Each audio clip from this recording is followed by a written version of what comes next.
Bueno, las 10 de la mañana, 38 minutos, aquí con Solcito, que entra por la ventana. Solcito ingobernable por la 89.7 FM GOM. Y bueno, vamos a cumplir ahora con una de nuestras promesas de el día de ayer, que bueno, ahí debido a la ausencia de posibilidades tecnológicas no hemos podido realizar. Tenemos en línea ya ahí del otro lado el presidente de la Junta de Historia de la localidad de Nono, Rodrigo Navarro Akiki, a quien le damos la bienvenida al programa. Rodri, gracias por tu tiempo, ¿cómo andás? Hola, ¿qué tal? Buen día. Muchas gracias por la comunicación. Bueno, buenísimo que estés ahí. Y bueno, había pasado ahí el fin de semana, ¿no? Quizá el 12 de octubre, tomándolo como punto de partida, ¿no? Como una fecha emblemática, por supuesto, para nuestra historia, con también todo eso lo que genera, ¿no? A través del tiempo, ciertos debates y cuestiones. Y puntualmente ahí con quizás por un lado, por lo menos lo que vi, un inédito video desde el gobierno nacional, digamos, en línea con ciertos momentos históricos y contextos que ya viene en los últimos años mostrando. Por otro lado, también, ¿no? La distinta apreciación desde los estados, de los distintos estados, tanto del gobierno de Córdoba como aquí de las comunas, ¿no? Que desde un punto de vista entran ahí en un choque, si se quiere, ¿no? En conflicto, quizá en algunos casos más directamente, quizás en algunos casos más solapadamente, digamos, ¿no? Pero bueno, ¿qué es lo que pasa ahí, Rodri? Que hay como por un lado, una disputa de sentidos, eso por un lado. Por otro lado, también pienso, hay muchas miradas posibles sobre, digamos, lo que es la colonización o el nombre que cada uno quiera darle. Mira, el tema es que va por distintas ramas el tema. Lo que ha hecho el gobierno nacional para mí es una provocación política, no tiene nada de racionalidad en sí lo que han hecho. Ellos adjudican el discurso aborigenista, progre al peronismo, al kirchnerismo, y ellos hacen exactamente lo contrario. Para mí esa es la única lógica que utiliza el gobierno nacional, claro. Que ni siquiera se fija si su discurso adoptado está bien, ¿no? Es científicamente correcto. Claro, no hay un análisis histórico. Me parece que va por ese lado. Por otro lado, sí existen dos perspectivas historiográficas, una más americanista y otra más hispanista. En la cual, bueno, Latinoamérica en los últimos 50 años se ha enfocado desde una perspectiva propia de Latinoamérica, ¿no? En el cual empiezan a ver la llegada de Colón a América no como llegada de la civilización, sino como una invasión, ¿no? Como verdaderamente fue, ¿no? Y desde España, no todos, pero sigue habiendo una fuerte presencia de conservadurismo de esa primera perspectiva historiográfica de que España fue a América a expandir la cultura occidental y a mejorar el mundo, digamos, ¿no? Que está polarizado y sin, digamos, un análisis profundo son esta leyenda negra y leyenda rosa, ¿no es cierto? La leyenda negra es la exageración, ¿no? De que, bueno, España llegó y mató a todos los aborígenes y fueron absolutamente crueles, que no es tan así tampoco. Sí hubo grandes matanzas y hubo una enorme disminución de la población aborigen por culpa de la conquista, pero tampoco es que era la intencionalidad de todos los colonizadores de hacer eso, ¿no? Y después está la leyenda rosa, que es de este punto hispanista, ¿no? Que España vino y difuminó su cultura, el idioma, puso universidades, ¿no es cierto? Y que tampoco es tan así porque la universidad era para los españoles, no para los aborígenes, ¿no es cierto? Bueno, la discriminación fue instituida en el régimen de castas y hasta hoy en día vivimos las consecuencias de ello con la discriminación racial, ¿no es cierto? Entonces, bueno, esas son las discusiones dentro de lo que es académico entre los historiadores hispanistas de España y los latinoamericanistas de América, que también tenemos algunos hispanistas dentro de América que la verdad que no se comprende, pero bueno, pasa en menor medida, pero pasa. Entonces eso desde el punto de vista de historiográfico. Ahora, para reeditar una pregunta, porque me quedo pensando en lo que me decís, pero ¿desde dónde se hace el análisis? Digo, ¿cómo salís del, no sé si sería el eurocentrismo, no sé, por más que tengas miradas distintas, ¿no? ¿Cómo salir de esa trampa? Y sí, bueno, es un tema, porque las primeras corrientes historiográficas de Argentina sí eran, digamos, hispanistas y eurocentristas, ¿no? Porque, bueno, ellos leían los documentos históricos, ¿no? De los archivos y los interpretaban muy fielmente a lo escrito. Pero claro, está escrito por los españoles, ¿no? Que ellos se ven como los buenos de la película. Entonces, cuando la historiografía argentina cambia de paradigma y empieza a interpretar más críticamente a los documentos, haciendo un mayor análisis de estas fuentes, ¿no? Pensándolas desde quién las escribe, empezó a surgir esta postura más americanista, ¿no? Es decir, bueno, no hay que confiar tan fielmente en lo que dicen los documentos, sino que ver cuáles son los intereses por detrás de estos documentos. Claro. Entonces, ahí es cuando hoy en día la historiografía argentina y latinoamericana está más en esta perspectiva de Latinoamérica, pero bueno, sigue habiendo gente todavía que sigue interpretando los documentos demasiado fielmente, ¿no? Exactamente como están escritos. Entonces, bueno, está esa discusión dentro de la academia que encima, yo te lo estoy resumiendo bastante, sí, ¿no? Sí. Es bastante más complicado. Pero yo creo que lo que más ha surgido en estos momentos mediáticamente fue esto del Día de la Raza, sí, Día de la Raza no, Día de la Diversidad Cultural. Y en realidad es que uno cuando entiende cómo se fue instaurando las fechas, ¿no? Entiende más o menos cómo fue sucediendo las cosas. Fue Irigoyen que puso en 1917 el Día de la Raza para diferenciarse de la postura estadounidense, de estos anglosajones, esta herencia anglosajona protestante, diferenciarla con la herencia española y católica, ¿no? Porque, bueno, en contexto de la Primera Guerra Mundial, Estados Unidos estaba expandiendo sus influencias en Latinoamérica y, bueno, una forma de diferenciarse con Estados Unidos era poner el Día de la Raza. En esa época, el raza, el significado era como de cultura. En aquella época decía la raza alemana, la raza italiana, la raza francesa, la raza española, la raza griega, ¿no? Era un sinónimo de cultura. Después, cuando pasa la Segunda Guerra Mundial y bueno, el nazismo hace sus atrocidades justificando con la raza, es cuando la convención de la ONU dice, bueno, no, raza no, la raza humana hay una sola raza y los restos son culturas, etnias, ¿no es cierto? Entonces, a partir de ahí, la palabra raza tiene una connotación racista y tardó un montón de años, en verdad, hasta a cambiarle el nombre al Día de la Raza, ¿no?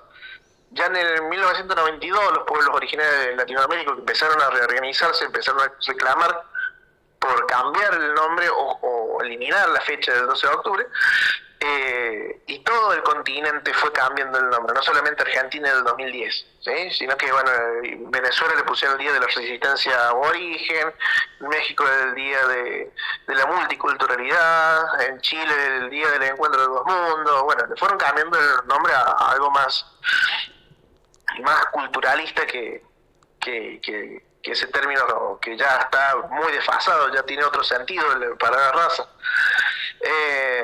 Y ahí, bueno, me parece que el error, ¿no? Porque ni siquiera España le llama Día de la Raza, le llaman Día de la Hispanidad. Entonces volver a llamarlo de esta forma tan antigua y ya obsoleta no tiene sentido, es un retroceso. Sí. Y pienso, ¿no? También que no debe ser una cuestión tampoco solo de nomenclatura, sino de qué cosa real, que no sé qué, pienso de los estados, de las comunas, porque todos ponen su banderita y todo, pero qué políticas reales hay que tienen que ver con esa mirada, en ese sentido, ¿no? De revalorizar, de repensar la historia, ¿no? Porque tampoco, por más que se llame de una u otra forma u otra, si es solo una publicación de Facebook, no sé. Digo, ustedes el laburo que están haciendo en Nono es importantísimo. Sí, bueno, ahí hay que ver qué acciones que hace cada comuna, cada municipio con respecto a eso, ¿no? Cuáles son los encuentros culturales que da, qué elementos reivindica, si invita a representantes de pueblos originarios a participar, si los visibiliza. Evidentemente que los municipios y comunas tienen poco poder para hacer grandes cambios en la realidad de los pueblos originarios, pero puede tener una perspectiva de visibilización, revalorización, reconocimiento, ¿no?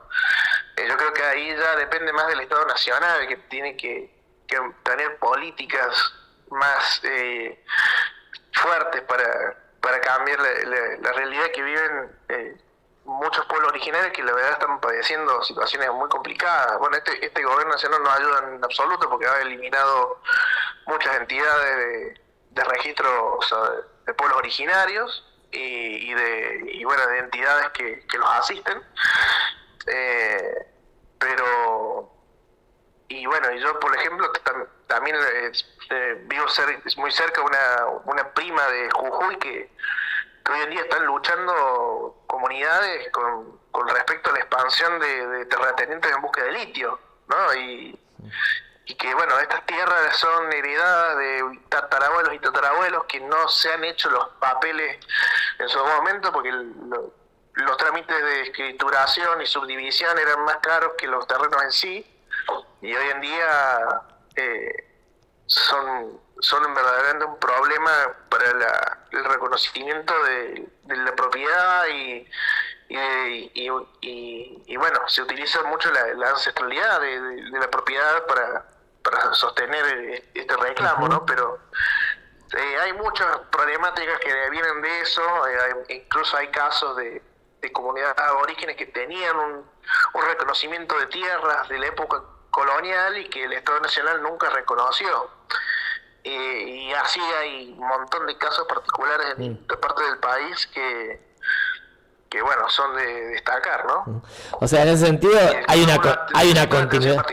Hay una continuidad entonces en ese sentido. No sé si la palabra es conquista, cuál es la palabra que a vos te gusta usar, pero hay una continuidad de otra forma, de otra manera, pero de esta línea. Y más allá de los gobiernos, te digo, más allá de los gobiernos. Sí, se postula dentro de la historiografía que sabemos cuándo inició la conquista de los pueblos originarios, pero no podemos plantear cuándo terminó. Y algunos la entienden que todavía continúa porque los pueblos originarios siguen perdiendo tierras y siguen siendo reprimidos y siguen siendo discriminados y sí, no es la misma situación que en la época colonial, pero pasan cosas similares. Entonces es un tema a debate y a discusión y que sí demandan políticas de Estado, ¿no? Sí, es un tema también, sí. Ahí hay un debate abierto, ¿no? Porque algunas comunidades tienen que obtener un reconocimiento del Estado, que en realidad es el Estado que también por momentos los oprime, digamos, ¿no? Pero a veces tenés que cubrirte de alguna manera para que otros actores tampoco te lleven por delante, bueno, temas. Y sí, no, evidentemente, para que el Estado no te lleve puesto, primero tenés que ver que te reconozca, ¿no? O sea, es que un gigante te pueda ver para que no te pise, porque es algo que sucede y ha sucedido, digamos. Entonces, que hoy, por ejemplo, haya provincias que sí tengan registros, que sí sigan reconociendo de a poco nuevas incorporaciones a los registros de comunidades que se reconocen como descendientes de pueblos originarios, como pasó hace poco ahora con la Comunidad Unión de Eris Rojas, que pudo obtener un reconocimiento de la provincia de Córdoba. Creo que son pasos que no solucionan todo el problema, pero bueno, ya es algo, es un avance que la verdad que se agradece, por lo menos, mínimamente, para poder seguir trabajando en ello. De una. Bueno, Rodri, obviamente todo lo que digamos, conversamos, esté bueno, y son todo como también como una especie de puntapié, porque es amplísimo el tema para charlar, pero bueno, no queríamos dejar de reflexionar, ¿no? Y más que un par de cosas habían hecho ruido, un par de posturas aquí en la provincia de Córdoba y en Tras la Sierra habían hecho un poco de ruido. Sí, yo salí, la verdad que yo hice un poco de ruido porque salí a contestar una publicación de la Junta Provincial de Historia, que bueno, la Junta Provincial tiene muchísimos miembros, hay miembros que están a favor, en contra del mismo video que se publicó, que habla, bueno, del descubrimiento de América. Para mí es un término ya obsoleto, de descubrir, ¿no? Si lo quieren usar los españoles, que lo usen, nosotros no deberíamos usarlo. Y menos el término así tan hispanistas que se utilizó en ese video. Y bueno, por ahí tuvo una repercusión que la verdad está bueno que se vea también que bueno, la historia en sí el pasado es un campo en conflicto, ¿no es cierto?, en lucha. La historia siempre fue una herramienta política y me parece que dar estas discusiones y que estén abiertas al público, por más que sea entre académicos, está bueno para que la gente se interiorice, se informe y vea cuáles son las diferentes posturas que hay en pugna, ¿no? Pero bueno, sí, desde mi punto de vista hay personas que están muy desactualizadas con las perspectivas historiográficas y que deberían estar actualizadas estando dentro de una institución oficial de historia estatal, ¿no? De una. Rodri, bueno, para cerrar, ¿cómo viene el laburo ahí de la Junta de Historia en Nono? ¿En qué andan ahora? Bueno, hace poquito terminamos un concurso de fotografía antigua. La verdad que tuvimos una linda colecta de fotografías que van a quedar en el archivo de la Junta.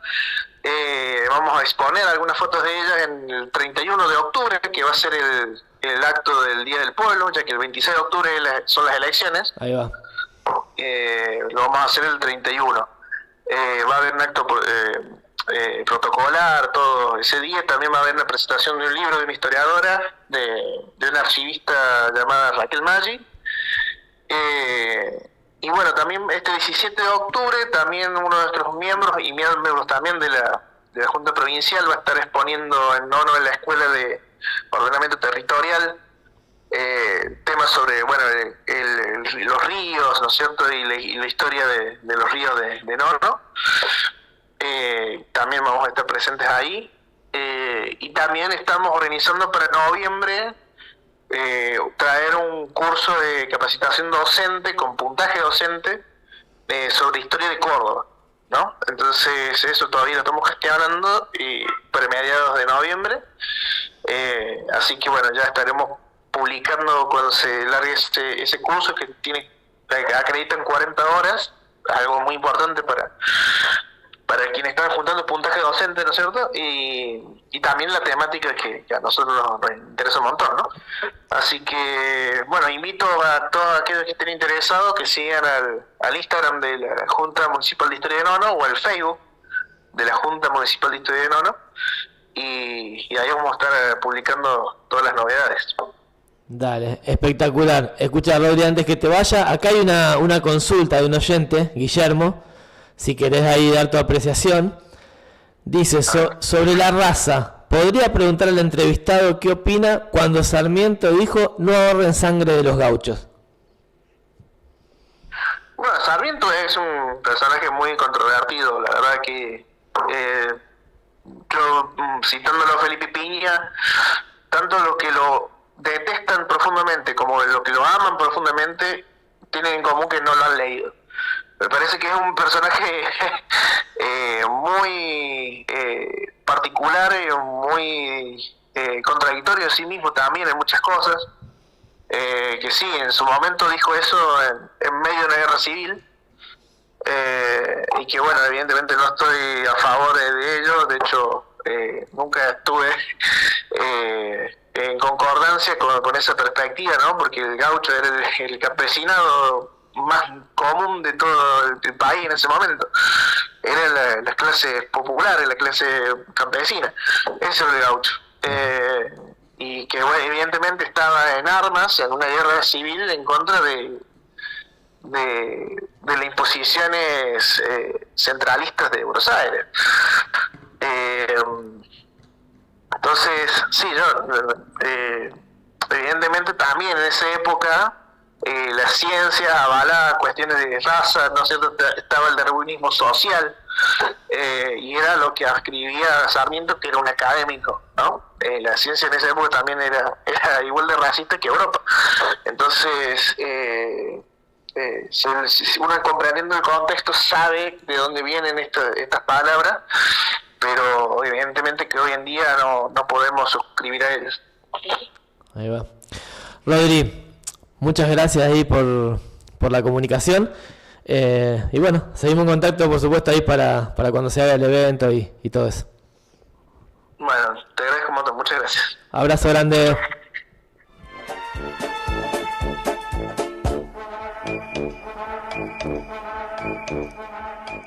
Bueno, Rodrigo Navarro Akiki, presidente de la Junta de Historia de la localidad de Nono, ahí ayudándonos un poquito a pensar y reflexionar sobre las miradas, sobre la fecha del 12 de octubre, y bueno, todo lo que un poco ahí planteaba desde los debates, tanto de la academia como desde las comunidades, ¿no? Bueno, ahora en un ratito igual vamos a seguir un poco, también vamos a partir desde acá para seguir transitando el programa.